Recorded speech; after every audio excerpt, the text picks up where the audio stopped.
I'm gonna teach you how to sound like this on Bandlab. You can download this preset,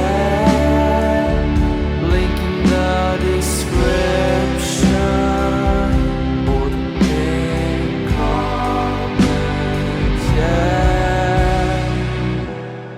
Before we begin, if you like this vocal preset and want to download it for yourself, you can do so by clicking the first link in the description or the pinned comment. Without further ado, let's get started. I added a noise gate, and this is to remove any background noise whenever you're not singing. So all I did was I put the attack at 1, so really fast, also pretty fast release of 100 milliseconds, and a threshold of negative 32.6 decibels. But that is something that you should play around with depending on the room you're in. Then I added the first of 2 EQs, the EQ3M, and all I really did was I left the low at 0 decibels, no gain or reduction.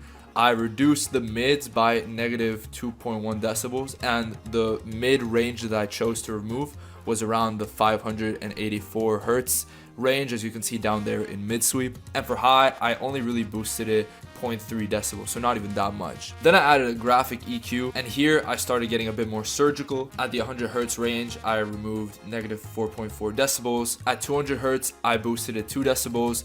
I boosted 400 hertz up by 2.2 decibels. Again, 800 hertz at 2.4 decibels. 1.6 kilohertz, I only really went up 0.6 decibels. And then everything else I left as is, I didn't touch it. If you're trying to level up your music career and want to upload your music to Spotify, Apple Music, you name it, click the second link in the description, because that's going to get you 7% off of DistroKid, the best music distribution platform on the internet. It's already only 20 bucks for you to upload an unlimited amount of songs and albums, so 7% off that is even better. Again, second link in the description. Now back to the tutorial. Then I added a de-esser to remove a bit of the harsh S sounds that might appear in your vocals. I did so by going to the frequency of around 9,000 hertz and getting the threshold to negative 1.8 decibels. So really not even that much de-essing happening. Then I added the compressor, probably the most important part, and I added a fast attack with a pretty fast release as well. So 1 millisecond on the attack,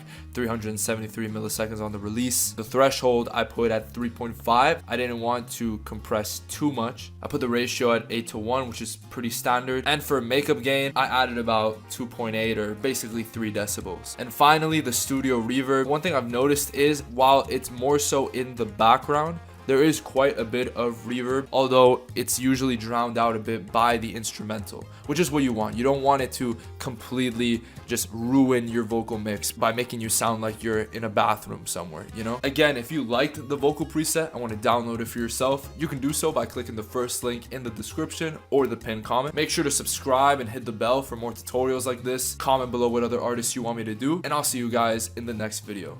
Peace.